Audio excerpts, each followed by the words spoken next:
ચાલો વિદ્યાર્થી મિત્રો નમસ્કાર। હવે આપણે લાસ્ટ લેક્ચરની અંદર મોસ્ટ આઈએમપી પ્રશ્ન સંયોજકતા બંધનવાદ છે, તો સંયોજકતા બંધનવાદનો આપણે અભ્યાસ કર્યો। ત્યાર પછી આજના લેક્ચરની અંદર આપણે જે કક્ષકો છે તો એ કક્ષકોનું સમિશ્રણનો ખ્યાલ તો તેની આપણે આજે વાત કરવાની છે। તો એની અંદર વિદ્યાર્થી મિત્રો કક્ષકીય સમિશ્રણનો ખ્યાલ તો એને ઇંગ્લિશની અંદર આપણે કેવું હોય ઓર્બિટલ ઓવરલેપ કન્સેપ્ટ। તો ઓર્બિટલ ઓવરલેપ કન્સેપ્ટની અંદર આપણે તમને બધાને ખબર છે કે ભાઈ કક્ષકો જે આપણે SPDF જે આપણે બીજા ચેપ્ટરની અંદર ભણી ગયા તો એનું સમિશ્રણ કેવી રીતે થાય છે તો એની વાત અત્યારે આપણે આ ટોપિકની અંદર કરવાની છે। તો તમને બધાને ખબર છે કે ભાઈ હાઇડ્રોજન અણુની રચનામાં જ્યારે બંને હાઇડ્રોજન પરમાણુ એટલા નજીક હોય છે એટલે કે નિમ્નતમ ઉર્જા હોય છે। તો આપણે ગયા લેક્ચરની અંદર વાત કરી કે ભાઈ હાઇડ્રોજન અણુની અંદર બંને હાઇડ્રોજન પરમાણુ એટલા નજીક હોય છે કે તેની નિમ્નતમ ઉર્જા હોય છે, આથી તેમની કક્ષકો કંઈક અંશે આંતરભેદન દર્શાવે છે। એટલે બંને હાઇડ્રોજન પરમાણુ છે તો બંને હાઇડ્રોજન પરમાણુની જે કક્ષકો છે એ કક્ષકોનું શું થશે આંતરભેદન એટલે કે સમિશ્રણ છે એ સમિશ્રણ થાય છે। તો આ આંશિક આંતરભેદનને આપણે પરમાણ્વીય કક્ષકોનું સમિશ્રણ કહે છે અને જે ઇલેક્ટ્રોનનું યુગ્મ છે અને સમિશ્રણની માત્રા સહસંયોજક બળનું સામર્થ્ય નક્કી કરે છે। એટલે એનો કહેવાનો મિનિંગ શું છે કે જે બંને હાઇડ્રોજન પરમાણુની જે કક્ષકો છે તો એ કક્ષકોનું જેમ સમિશ્રણ વધારે થાય તો સમિશ્રણ વધારે થાય તો બંધ છે એ બંધ પણ કેવો બને મજબૂત બને છે। તો એ પણ આપણે સમજાવ્યું છે કે ભાઈ સામાન્ય રીતે જેમ વધારે સમિશ્રણ તેમ બંને પરમાણુઓ વચ્ચે રહેલા બંધનું સામર્થ્ય પણ વધારે, એટલે જેટલું સમિશ્રણ વિદ્યાર્થી મિત્રો વધારે થશે તેટલો જ બંધ છે એ કેવો બનશે મજબૂત બનશે। આથી કક્ષકીય સમિશ્રણના ખ્યાલથી બે પરમાણુ વચ્ચે સહસંયોજક બંધની રચના વિરુદ્ધ ભ્રમણ ધરાવતા સંયોજકતા ઇલેક્ટ્રોન યુગ્મના કારણે પરિણમે છે। તો આથી કક્ષકીય સમિશ્રણ જ્યારે બે પરમાણુ વચ્ચે જે સહસંયોજક બંધ હોય તો એ બંધની રચના તો પહેલાં તો આપને ખબર છે કે ભાઈ સહસંયોજક બંધ છે, સહસંયોજક બંધ તો સહસંયોજક બંધ છે એ શું થશે બંને પરમાણુના ઇલેક્ટ્રોનની તો બંને છે એ બંને પરમાણુના છે એ પરમાણુના ઇલેક્ટ્રોનની છે એ શું થશે તો બંને પરમાણુના ઇલેક્ટ્રોનની ભાગીદારી થશે। જો ઇલેક્ટ્રોનની ભાગીદારી તો થશે જ પણ સાથે સાથે શું કીધું છે કે બંને પરમાણુના ઇલેક્ટ્રોન વિરુદ્ધ ભ્રમણ દર્શાવતા હોવા જોઈએ। તો એ પણ તમને ખબર છે એક ક્લોકવાઇઝ ઇલેક્ટ્રોન હોય તો બીજો ઇલેક્ટ્રોન છે એ એન્ટી ક્લોકવાઇઝ ઇલેક્ટ્રોન છે એના પરિભ્રમણના કારણે છે એ પરિભ્રમણના કારણે શું થશે તો પરિભ્રમણના કારણે બંધ છે એ બંધની રચના થશે। ઓકે હાલો, તો એની જ અંદર હવે આપણે વાત કરવાની છે બંધન દિશાત્મક ગુણધર્મ છે। તો જે બંધ બને છે તો એ બંધ કેવો ગુણધર્મ છે તો આપને બધાને ખબર છે દિશાત્મક ગુણધર્મ છે। શું કા દિશાત્મક ગુણધર્મ છે તો કક્ષકોનું સમિશ્રણ થશે એના ઉપર છે એ અણુ છે એ અણુની ભૌમિતિક આકાર નક્કી થશે। તો આપણે વાત કરીએ તો આપણે જોયું તેમ સહસંયોજક બંધ પરમાણ્વીય કક્ષકોના સમિશ્રણથી રચાય છે। તો સહસંયોજક બંધ કેવી રીતે રચાશે કે જે પરમાણુ છે તો એ પરમાણ્વીય કક્ષકોનું સમિશ્રણથી રચાય છે। તો એની અંદર આપણે હાઇડ્રોજનનું ઉદાહરણ લઈએ તો બે હાઇડ્રોજન છે એ હાઇડ્રોજન પરમાણુની વનેશ કક્ષકોના સમિશ્રણથી છે એ શું બનશે H2નો અણુ બને છે। તો તમને બધાને ખબર છે કે આ હાઇડ્રોજન પરમાણુ અને બીજો હાઇડ્રોજન પરમાણુ તો આ બંને હાઇડ્રોજન પરમાણુ છે તો એ બંને હાઇડ્રોજન પરમાણુની કઈ કઈ કક્ષક હોય વનેશ વનેશ કક્ષક। તો બંને પરમાણુની અંદર છે એ વનેસ વનેસ કક્ષક હોય, બંનેની અંદર એક એક ઇલેક્ટ્રોન હોય, તો એ એક એક ઇલેક્ટ્રોનની પાછું કેવું વિરુદ્ધ પરિભ્રમણ દર્શાવતા હોય છે. તો એના સમિશ્રણથી છે એ શું થશે, તો એના સમિશ્રણથી આવી રીતે આ બેનું સમિશ્રણ થયું તો આ વનેસ કક્ષક છે અને આ પણ વનેસ કક્ષક છે અને હાઇડ્રોજન અણુ છે એની શું થઈ રચના થઈ. તો એની અંદર એવા ઉદાહરણ આપને આપ્યા છે CH4. તો CH4 એટલે મિથેન, NH3 એટલે એમોનિયા અને H2 જેવા બહુપરમાણીય અણુની ભૂમિતિ બંધ રચના ઉપરાંત અગત્યની પણ અગત્યની છે. તો ઉદાહરણ તરીકે આપણે લઈએ CH4. તો CH4 અણુનો આકાર તમને બધાને ખબર છે. CH4 અણુનો આકાર કેવો છે? ચતુષ્ફલકીય અણુ છે. જ્યારે એની અંદર હાઇડ્રોજન કાર્બન હાઇડ્રોજન વચ્ચેનો બંધ કોણ કેટલા અંશનો હોય? 109.5 અંશનો છે. અને ત્યાર પછી એવી જ રીતે NH3 અણુનો આકાર કેવો છે? પિરામિડલ છે. તો એની અંદર આ બધી આપણે વાત આગળ હમણાં સંકરણ આવશે તો સંકરણની અંદર પણ કરવાની આવશે, ત્યારે વધારે તમને ખ્યાલ આવશે. ઓકે, હાલો. તો સંયોજકતા બંધનવાદ CH4, NH3 અને H2O વગેરે જેવા અણુઓમાં બંધની રચના અને દિશાત્મક ગુણધર્મ અને પરમાણ્વીય કક્ષકોના સમિશ્રણ અને સંકરણના પર્યાયમાં છે એ સમજાવી શકાય. તો હવે આપણે આ ટોપિક પછી આપણે સંકરણ જે સમજવાનું છે, તો એ સંકરણની અંદર આપણે એનો આકાર, એનો બંધ કોણ અને બંધ લંબાઈ છે એનો ખ્યાલ આપણે આગળ છે એ આગળના લેક્ચરની અંદર આપણે સમજશું. હવે વિદ્યાર્થી મિત્રો આપણે સમજવાનું છે પરમાણ્વીય કક્ષકોનું સમિશ્રણ. તો આપણી જે પરમાણ્વીય કક્ષકો આપણે બીજા ચેપ્ટરની અંદર જે અભ્યાસ કરી ગયા છીએ, તો એ ચેપ્ટરની અંદર જે પરમાણ્વીય કક્ષકોનું સમિશ્રણ કેવું થાય તો એ આપણે સમજવાનું છે. તો વિદ્યાર્થી મિત્રો પરમાણ્વીય કક્ષકોનું સમિશ્રણ. તો પરમાણ્વીય કક્ષકના સમિશ્રણની અંદર આપણે સમજીએ કે ભાઈ જ્યારે બે પરમાણુ છે એ પરમાણુઓની કક્ષકો નજીક આવી અને શું કરે છે? બંધ બનાવે છે, ત્યારે તેમનું સમિશ્રણ ખાસ અહીંયા ધ્યાન રાખજો ધન, ઋણ અથવા શૂન્ય હોઈ શકે. તો એની અંદર જ્યારે બે પરમાણુઓની કક્ષકો નજીક આવીને જ્યારે બંધ બનાવે છે ત્યારે તેમનું સમિશ્રણ ધન, ઋણ અથવા શૂન્ય છે એ શૂન્ય હોઈ શકે. જેનો આધાર કોના ઉપર આધાર રાખશે? તો જેનો આધાર અવકાશમાં કક્ષકીય તરંગ વિધેય. કોના ઉપર આધાર રાખશે? કક્ષકીય તરંગ વિધેય અને એના દિક વિન્યાસની દિશા પર આધાર રાખે છે. તો એની અંદર સીમા સપાટી આકૃતિઓ હમણાં ભણીએ તો એ આકૃતિઓમાં કક્ષકીય તરંગ વિધેયની ધન કે ઋણ સંજ્ઞા છે એ એની ભાર સાથે કોઈ સંબંધ ધરાવતું નથી. એટલે હમણાં જ્યારે કક્ષકો આવશે તો એનો તરંગ વિધેય છે એ શું હશે? ધન અને ઋણ હશે. પણ એ ધન અને ઋણ છે એ તમારે વીજભાર છે એવું નક્કી કરવાનું નથી. તો એની અંદર બંધ જે રચતી કક્ષકોની સંજ્ઞા અને દિક વિન્યાસ કેવો હોવો જોઈએ? સમાન હોવો જોઈએ.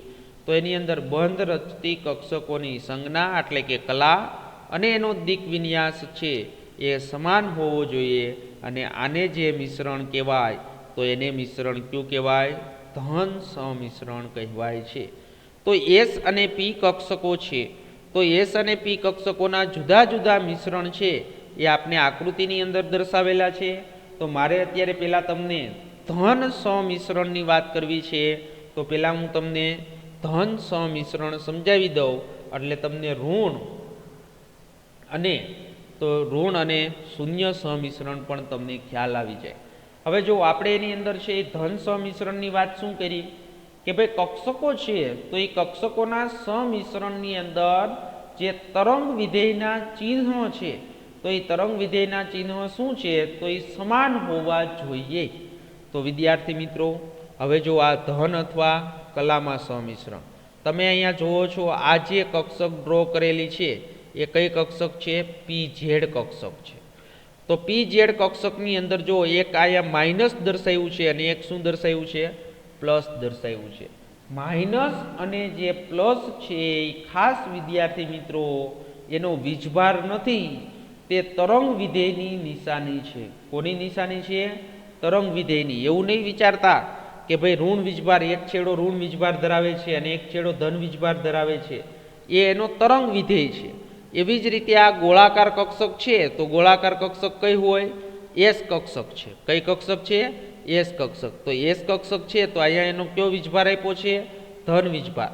હવે જો આ બેયનું સમિશ્રણ થયું તો સમિશ્રણની અંદર આ તરંગ વિધેયના ચિહ્નો બેયના કેવા આવ્યા? સમાન આવ્યા. તો આ જે સમિશ્રણ થયું એને કેવું સમિશ્રણ કહેવાય? ધન સમિશ્રણ. એવી જ રીતે વિદ્યાર્થી મિત્રો પીએક્સ કક્ષકો. કઈ કક્ષકો? પીએક્સ. તો બે પરમાણુની આ જુદી જુદી છે એ પીએક્સ કક્ષકો છે, એનું સમિશ્રણ આપણે કર્યું.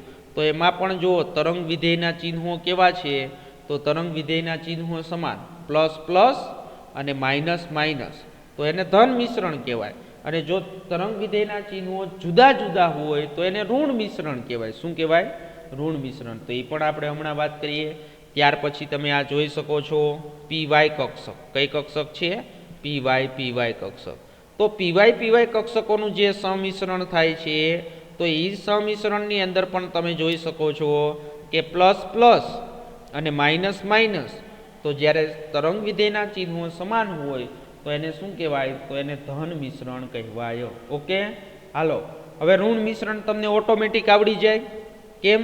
તો કે ભાઈ ઋણ મિશ્રણની અંદર શું કરવાનું છે? તો માત્ર ને માત્ર એક જ તફાવત આપવાનો છે કે ઋણ મિશ્રણ એટલે શું? તો ઋણ મિશ્રણ એટલે વિદ્યાર્થી મિત્રો કે તરંગ વિધેયના ચિહ્નો સમાન હોવા જોઈએ નહીં. તો આજે આપણે ધન મિશ્રણ ભણ્યા, એની અંદર તરંગ વિધેયની નિશાની બદલી નાખો. તો જુઓ આ આપણી પીઝેડ કક્ષક છે તો એની અંદર અહીંયા પ્લસ આવ્યું ને અહીંયા માઇનસ આવ્યું. તો અહીંયા છે એ વનેશ કક્ષક છે, અહીંયા શું આવ્યું? ધન આવ્યું. તો આને કેવું મિશ્રણ કહેવાય? તરંગ વિધેયની સાઇન કેવી છે? જુદી. તો આને કેવું કહેવાય? ઋણ મિશ્રણ. તો એવી જ રીતે પીએક્સ કક્ષકો છે તો પીએક્સ કક્ષકોના પણ શું કરો તમે? તો પીએક્સ કક્ષકોના પણ તરંગ વિધેયની સાઇન, અહીંયા પ્લસ સાઇન છે, અહીંયા માઇનસ અને અહીંયા પ્લસ. તો આ પણ છે એ કેવું થયું? ઋણ મિશ્રણ. એવી જ રીતે આ પીવાય કક્ષક છે તો પીવાય કક્ષકની અંદર પણ છે એ કેવું મિશ્રણ થશે? તો એની અંદર પણ ઋણ સમિશ્રણ થશે. ઓકે, ખબર પડી ગઈ?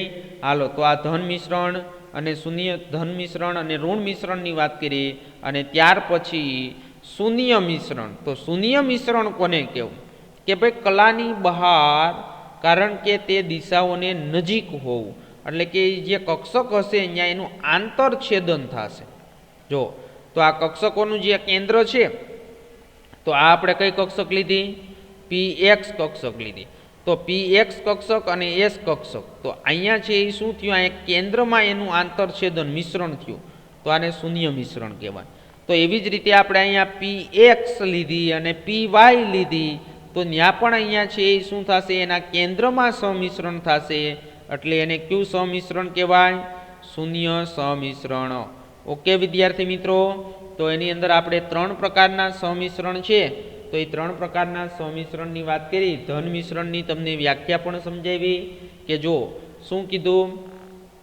કે બંધ રચતી કક્ષકોની સંજ્ઞા અને દિક વિન્યાસ સમાન હોવા જોઈએ, અને આને કયું મિશ્રણ કહેવાય? ધન મિશ્રણ કહેવાય. તો એસ અને પી કક્ષકોના જુદા જુદા મિશ્રણ આપણે આકૃતિમાં હમણાં અભ્યાસ કર્યો. તો સહસંયોજક બંધની રચનામાં અગત્યના અવયવ તરીકે સમિશ્રણનો ખ્યાલ એક રીતે સમકેન્દ્રીય, સમ એટલે સરખું, અને વિષમ કેન્દ્રીય એટલે જુદા જુદા દ્વિપરિમાણીય અણુને અને બહુપરિમાણીય અણુને લાગુ પાડી શકાય છે. તો જ્યારે સહસંયોજક બંધની વાત કરવામાં આવશે ત્યારે એની અંદર કક્ષકોના જે સમિશ્રણનો ખ્યાલ છે એ સમકેન્દ્રીય અને વિષમ કેન્દ્રીય દ્વિપરિમાણીય અણુ અથવા તો બહુપરિમાણીય અણુને આપણે લાગુ પાડી શકાય. તો આપણે જાણીએ છીએ કે CH4 મિથેન, હમણાં જ આપણે ઉપર વાત કરી હતી. NH3 એટલે એમોનિયા, H2O એટલે પાણી. તો અણુ અનુક્રમે તો બધાને ખબર જ છે CH4 નો આકાર સમચતુષ્ફલકીય, NH3 નો આકાર પિરામિડલ અને H2O નો આકાર છે એ વળેલો છે. આથી એ રસપ્રદ થશે કે સંયોજકતા બંધનવાદના ઉપયોગથી આ ભૂમિતિઓ છે એ કક્ષકીય સમિશ્રણના અર્થમાં સમજાવી શકશે. ઓકે, હાલો, તો એની અંદર આપણે એક CH4 છે, તો એ CH4નું આપણે ઉદાહરણ લઈ અને આપણે સમજાવ્યું છે. તો એ CH4નું જે ઉદાહરણ આપણે સમજવાનું છે, તો એ CH4નું ઉદાહરણ તમને હું અહીંયા જ સમજાવું. તો એની અંદર CH4 છે, તો એ CH4ની આપણે વાત કરીએ, પછી ટેક્સ્ટ બુકમાં આપણે જોઈએ. હાલો જો, કાર્બન બધાને ખબર છે Z બરાબર શું થશે 6, એટલે એનો પરમાણ્વીય ક્રમાંક 6. તો એની ઇલેક્ટ્રોનીય રચના લખવી હોય તો નિષ્ક્રિય વાયુ કયો? હિલિયમ. એટલે હિલિયમની અંદર 2 ઇલેક્ટ્રોન. પછી કઈ કક્ષક આવે? 2s1. અને કેટલા ઇલેક્ટ્રોન થયા? 3. હજી 3 ઇલેક્ટ્રોન તમારે ગોઠવવાના છે. એટલે શું થશે વિદ્યાર્થી મિત્રો? તો 2s2, અહીંયા 2s2 2 ઇલેક્ટ્રોન સમાશે. હવે તમારી પાસે શું આવ્યું? 2px હોય, 2py હોય અને 2pz કક્ષક હોય ને. હવે એની અંદર તમારે અહીંયા 2 ઇલેક્ટ્રોન બે એટલે 4. હજી એક ઇલેક્ટ્રોન ક્યાં જશે? 2px માં અને 2py માં જશે. 2pz માં ઇલેક્ટ્રોન હોય નહીં, એટલે અહીંયા આપણે શું લખવું પડે? 0. હવે કાર્બનને તમારે ઉત્તેજિત અવસ્થામાં લઈ જવો છે. ક્યાં લઈ જવો છે? ઉત્તેજિત અવસ્થામાં. તો ઉત્તેજિત અવસ્થામાં તમે લઈ જશો એટલે શું થશે કે 2s2 નો એક ઇલેક્ટ્રોન ઉર્જા મેળવી અને ક્યાં જાય? 2pz ની અંદર. એટલે એ કાર્બનની જે અહીંયા ઉપર તમે સ્ટાર કરો છો ને, એનો મિનિંગ થાય કે એની તમે શું લખેલી છે? ઉત્તેજિત અવસ્થા. તો ઉત્તેજિત અવસ્થાની અંદર એને શું કર્યું હોય? ઉર્જા મેળવી હોય. ઉર્જા મેળવી હોય એટલે હિલિયમની ઇલેક્ટ્રોનની રચના. હવે જો 2s2 નો એક ઇલેક્ટ્રોન ક્યાં જશે? 2pz માં. એટલે 2s શું થઈ જશે? 1, 2px 1, 2py 1, 2pz 1. હવે જો આની પાસે અર્ધપૂર્ણ ભરાયેલી કેટલી કક્ષકો છે? તો કે ભાઈ અર્ધપૂર્ણ ભરાયેલી 4 કક્ષકો છે. એક S પ્રકારની અને 3 P પ્રકારની. અને આ જે કક્ષકો છે તો એ કક્ષકોની ઉર્જા કેવી હોય? તો ઉર્જા અને આકાર સમાન હોય. શું હોય? આની ઉર્જા અને આનો ત્રણેયનો ચારેયનો આકાર કેવો થઈ જશે? સમાન થઈ જશે. તો હવે એ 4 કક્ષકો શું કરશે? તો તમને બધાને ખબર છે CH4. તો CH4 એટલે શું થશે? હાઇડ્રોજન. તો હાઇડ્રોજનની કઈ કક્ષક હોય? 1s1 કક્ષક હોય. તો એમાં પણ અર્ધપૂર્ણ ભરાયેલી કક્ષક છે. તો આ 4 હાઇડ્રોજન શું કરશે? આ 4 હાઇડ્રોજન આ એક કક્ષક સાથે ઇલેક્ટ્રોનની ભાગીદારી કરી અને શું બનાવશે? CH4 બનાવશે. એટલે CH4 આપણે લખવું હોય તો આપણે આમ લખો છો ને, CH4. એટલે 4 કક્ષકો એક ઇલેક્ટ્રોનની ભાગીદારી કરી અને CH4 બનાવ્યું. તો આ જે આકાર છે એ કેવો આકાર થયો? સમચતુષ્ફલકીય આકાર. અને આ બંધકોણ છે એ કેટલાનો હોય? 109.5 અંશનો. કેટલાનો હોય? 109.5 અંશનો. ઓકે, સમજાઈ ગયું વિદ્યાર્થી મિત્રો? અને હવે જો આનું એમ પૂછવામાં આવે સંકરણ કયું છે? સંકરણ જે આપણે આગળ ભણવાનું છે પણ અહીંયા આવે છે એટલે હું વાત કરી દઉં છું તમને. તો આનું સંકરણ છે એ કયું કહેવાય? તો કઈ કક્ષકે ભાગ લીધો? એક S કક્ષકે ભાગ લીધો. P કક્ષક કેટલી? 3. તો સંકરણ એનું લખાશે sp3. એ આપણે આના આગળના લેક્ચરની અંદર આવશે ત્યારે વળી પાછું તમને હું સમજાવીશ. ઓકે, હાલો, ખબર પડી ગઈ? હવે એ જ વસ્તુ તમને ટેક્સ્ટ બુકમાં આપી છે. તો આપણે એની અંદર પ્રથમ CH4 મિથેન અણુ લઈ અને કાર્બનની ધરા અવસ્થામાં ઇલેક્ટ્રોનીય રચના. તો ધરા અવસ્થાની ઇલેક્ટ્રોનીય રચના હમણાં તમને મેં કીધું હિલિયમ છે 2s2 અને શું થશે? તો 2s2 અને 2p2 છે. ઓકે, અને જે ઉત્તેજિત અવસ્થામાં એટલે ઉર્જા મેળવી અને 2s2 નો એક ઇલેક્ટ્રોન ક્યાં જશે? 2pz માં. એટલે જો મેં લીખી હતી જો બને છે. અને આ ઉત્તેજન માટે જરૂરી ઉર્જા છે એ કાર્બન અને હાઇડ્રોજનની કક્ષકો છે. તો એ કક્ષકોના વચ્ચેનો જે તફાવત હશે તો એ સમિશ્રણના લીધે છે, એ સમિશ્રણના લીધે મુક્ત થતી ઉર્જાને શું કરશે? સરભર કરશે. હાલો, હવે જો ઉત્તેજિત અવસ્થામાં ગઈ એટલે અર્ધપૂર્ણ ભરાયેલી જે કક્ષકો છે, તો એ અર્ધપૂર્ણ ભરાયેલી જે કક્ષકો છે તો એ કાર્બનની કેટલી કક્ષકો થઈ? 4.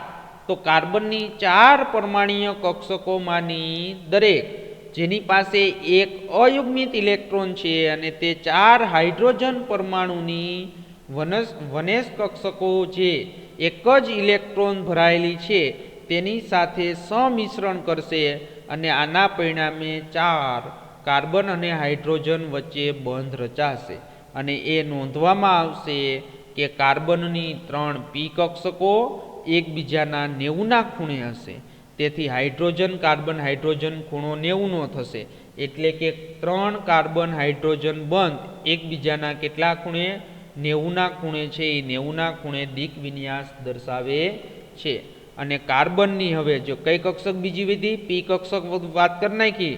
હવે કાર્બનની 2s કક્ષક અને હાઇડ્રોજનની વનેશ કક્ષક વર્તુળાકાર રીતે શું થશે? સમિશ્રણ પામશે અને તેઓ ગમે તે દિશામાં સમિશ્રણ થઈ શકશે. તેથી ચોથો કાર્બન અને હાઇડ્રોજન બંધની ખાતરી થઈ શકશે નહીં. અને આથી એનું વર્ણન સમચતુષ્ફલકીય હાઇડ્રોજન કાર્બનના કેટલાનો બંધ? 109.5 અંશના ખૂણા સાથે બંધ બેસે છે, બંધ બેસશે નહીં. તો એમ થાય છે કે સરળ પરમાણ્વીય કક્ષકોનું સમિશ્રણ CH4ના બંધની લાક્ષણિકતાનો હિસાબ આપતો નથી. આથી સમાન પદ્ધતિ અને દલીલોનો ઉપયોગ કરી અને એ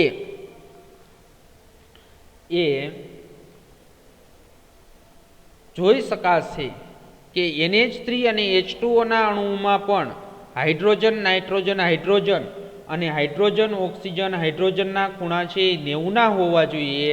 અને આ ખરેખર બંધકોણ 107 અને NH3માં 104. તો આ છે એ પણ પાણીમાં સાથે પણ સુસંગત નથી. તો એની અંદર વિદ્યાર્થી મિત્રો હવે આપણે એક નવો છે એ ખ્યાલ રજૂ કરવાનો છે કે સમિશ્રણના પ્રકાર અને સહસંયોજક બંધનો સ્વભાવ. રેડી? તો સમિશ્રણના પ્રકારની આપણે વાત કરશું અને સાથે સાથે એના સ્વભાવની છે એ સ્વભાવની પણ આપણે વાત કરવાની છે. હાલો, તો આ પણ આપણે એકદમ સરળમાં સરળ છે. તો એ પણ આપણે એની અંદર અભ્યાસ કરીએ.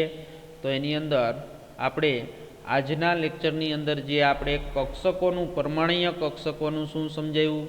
સમિશ્રણ. તો પરમાણ્વીય કક્ષકોનું સમિશ્રણ. તો એ અહીંયા હવે આપણે એના જે બંધ બનાવવાના છે તો એ બંધ બનાવવાના પણ ખ્યાલની વાત છે. સમિશ્રણના પ્રકાર અને સહસંયોજક બંધનો સ્વભાવ છે એ આપણે સિગ્મા બંધ ક્યારે બને અને પાઈ બંધ ક્યારે બને તો એ આપણે ખ્યાલ આવતા લેક્ચરની અંદર છે એ આવતા લેક્ચરની અંદર સમજશું. તો વિદ્યાર્થી મિત્રો અહીંયા સુધી છે એ અહીંયા સુધી તમે કમ્પ્લીટ તૈયાર કરી નાખજો. અને ત્યાર પછી સમિશ્રણ છે એનો પ્રકાર અને સહસંયોજક બંધનો સ્વભાવ છે એ આપણે આવતા લેક્ચરની અંદર જોશું. સિગ્મા બંધ કોને કહેવાય, પાઈ બંધ કોને કહેવાય, સિગ્મા બંધ અને પાઈ બંધની પ્રબળતાની વાત કરશું અને ત્યાર પછી એના સંકરણની વાત કરશું. તો વિદ્યાર્થી મિત્રો અહીંયા સુધી છે એ કમ્પ્લીટ તમે તૈયાર કરી નાખજો. એટલે આવતા લેક્ચરની અંદર આગળ આપણે આ ચેપ્ટરની અંદર વાત કરીશું.